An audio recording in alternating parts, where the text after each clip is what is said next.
PR নির্বাচন কি, কেন এবং আমাদের ভাবনার জায়গা কোথায়? বাংলাদেশের জাতীয় নির্বাচন পদ্ধতি নিয়ে এখন রাজনৈতিক মাঠে চলছে নতুন বিতর্ক। অধিকাংশ রাজনৈতিক দল চাইছে পিআর অর্থাৎ আনুপাতিক নির্বাচন ব্যবস্থা, আবার কেউ কেউ এর তীব্র বিরোধিতা করছে।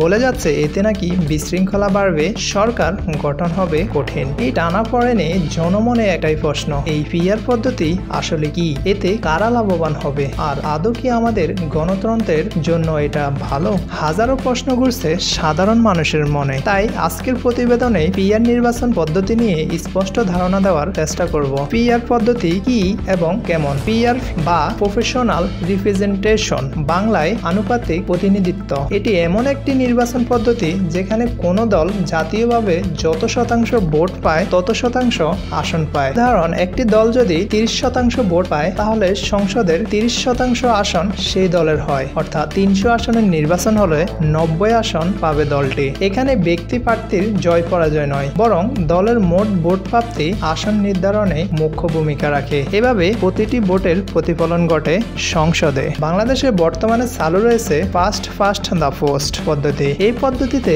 ভোটাররা একটি নির্দিষ্ট আসনে একজন প্রার্থীকে ভোট দেন। যিনি সবচেয়ে বেশি ভোট পান তিনি বিজয়ী। উদাহরণ, একটি আসনে কেউ যদি 38% ভোট পেয়ে জিতে যান তাহলে বাকি 62% ভোট যেটি অন্যান্য প্রার্থী ছিল সেটি গণনায় আর কোনো ভূমিকা রাখে না। এই ভোটগুলো কার্যত নষ্ট হয়ে যায়। পিআর বনাম এপিটিপি নির্বাচন পদ্ধতি সহজ, সরাসরি পরিচিত।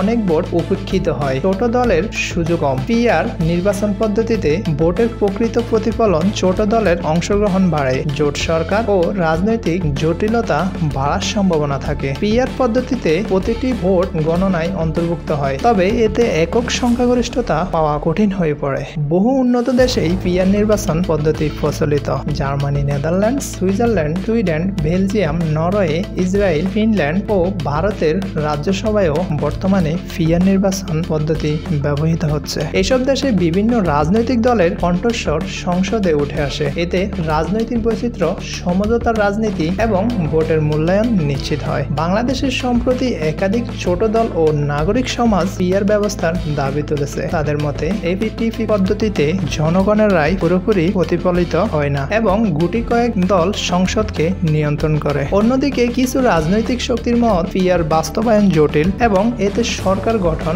ব্যাহত হতে পারে। তারা আশঙ্কা করে এতে ছোট দলগুলোর প্রভাব অতিরিক্ত বেড়ে যেতে পারে, যা সিদ্ধান্ত গ্রহণে বিঘ্ন ঘটাতে পারে। ভোট মানে শুধু ব্যালটে সিল মারা নয়, এটা একটি দেশের ভবিষ্যতের জন্য জনগণের কণ্ঠস্বর। সেই কণ্ঠ কতটা প্রতিফলিত হচ্ছে তা নির্ভর করে নির্বাচন ব্যবস্থার উপর। আজ সময় এসেছে প্রশ্ন তোলার, আমরা কি এমন একটি পদ্ধতি চাই যেখানে আমাদের প্রতিটি ভোটের প্রতিধ্বনি সংসদে শোনা যাবে, নাকি চলমান ব্যবস্থাতেই সন্তুষ্ট থাকব?